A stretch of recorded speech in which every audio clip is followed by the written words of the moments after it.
Shalom semuanya, kembali berjumpa di program Bible Everyday.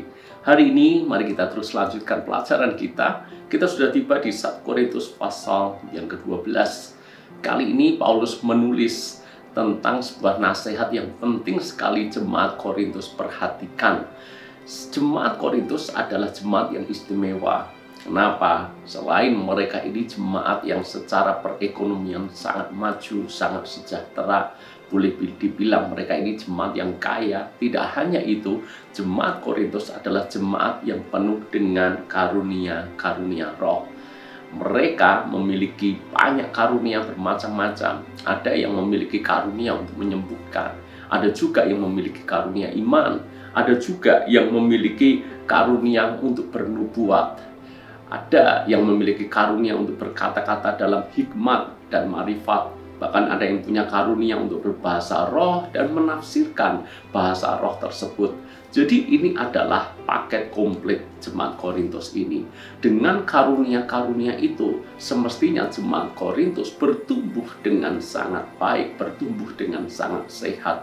Gereja menjadi kuat karena semua jemaatnya sebagai anggota tubuh Kristus bisa terlibat sama-sama, saling melengkapi dengan karunia-karunia yang mereka punya. Karunia-karunia yang berbeda itu seharusnya membuat mereka saling melengkapi satu dengan yang lain. Namun yang terjadi justru sebaliknya. Dengan banyaknya karunia-karunia hebat yang dimiliki oleh jemaat Korintus, malah di antara mereka saling menyombongkan diri, saling memegahkan diri, yang satu menganggap karunianya lebih hebat daripada yang lain.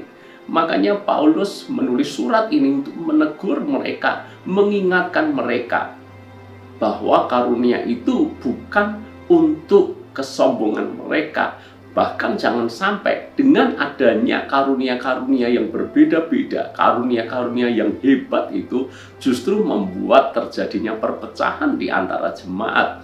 Di dalam ayat yang ke-25, Paulus menulis seperti ini, supaya jangan terjadi perpecahan dalam tubuh, tetapi supaya anggota-anggota yang berbeda itu saling memperhatikan. Paulus bahkan menggambarkan bahwa mereka semuanya seperti anggota tubuh. Banyak anggota tetapi satu tubuh. Memang yang namanya mata berbeda dengan yang namanya telinga. Telinga berbeda dengan tangan, tangan berbeda dengan kaki. Bahkan jari-jari pun ini berbeda dan masing-masing punya peran dan fungsinya masing-masing. Berbeda tetapi satu tubuh. Tidak usah yang mata menganggap dirinya paling penting di antara anggota tubuh yang lain. Demikian juga tidak perlu bagian hidung misalnya menganggap dirinya lebih penting daripada bagian tubuh yang lain dan seterusnya. Apa yang terjadi kalau satu di antara yang lain saling mengunggulkan diri, menganggap diri lebih penting?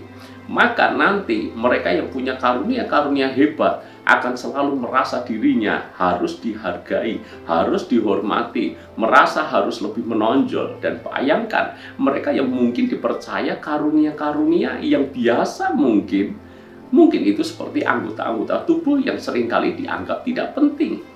Rasul Paulus mengingatkan mereka semuanya bahwa anggota-anggota tubuh yang mungkin dianggap tidak penting atau kurang dihormati itu sebetulnya tetap berkontribusi secara keseluruhan kepada anggota tubuh itu sendiri. Demikian juga di dalam jemaat.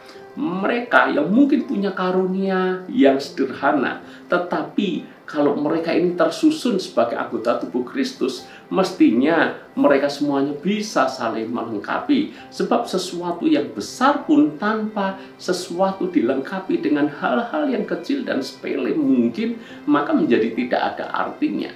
Saya analogikan seperti ini. Misalnya, di bagian motor atau di bagian mobil, maka orang sering mengagung-agungkan yang penting mesinnya, kapasitas mesinnya yang besar, kapasitas mesinnya yang bisa melaju dengan kencang, powernya yang istimewa dan seterusnya. Seringkali hanya fokus pada mesin, tetapi mesin itu bisa terpaut dengan bodi itu kalau ada yang namanya sekrup, mur baut. Itu mungkin sepele, itu mungkin murah, tetapi tanpa mur, tanpa baut, mesin itu tidak bisa terpasang. Kurang lebih seperti itulah gambaran daripada kita sebagai anggota tubuh Kristus. Mungkin ada di antara kita yang mungkin terlihat sederhana, tetapi kita pun sangat berkontribusi di dalam melengkapi anggota tubuh Kristus satu sama lain.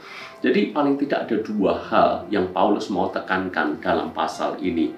Yang pertama, karunia itu berbeda-beda, tapi semuanya berasal daripada Tuhan sendiri. Saya akan bacakan di dalam ayat yang ke-6. Dan ada berbagai-bagai perbuatan ajaib, tetapi Allah adalah satu yang mengerjakan semuanya dalam semua orang.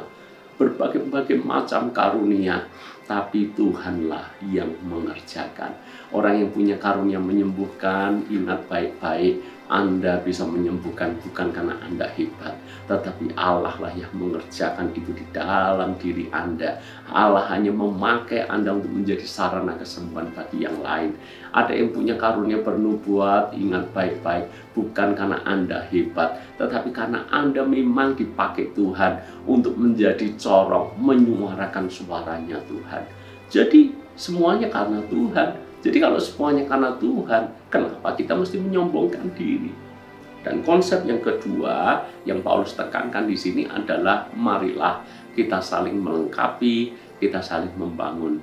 Janganlah masing-masing menyombongkan dirinya, merasa diri lebih tinggi, merasa diri lebih hebat, merasa diri lebih layak untuk dihormati, dan seterusnya. Mari belajar dari Rasul Paulus. Sekalipun punya banyak karunia, sekalipun bisa mengajar dengan hebat, membangun gereja dengan banyak, tetapi dia begitu rendah hati. Dia masih merasa membutuhkan banyak orang untuk mendukung pelayanannya. Itu teladan yang baik buat kita semuanya sebagai gereja Tuhan.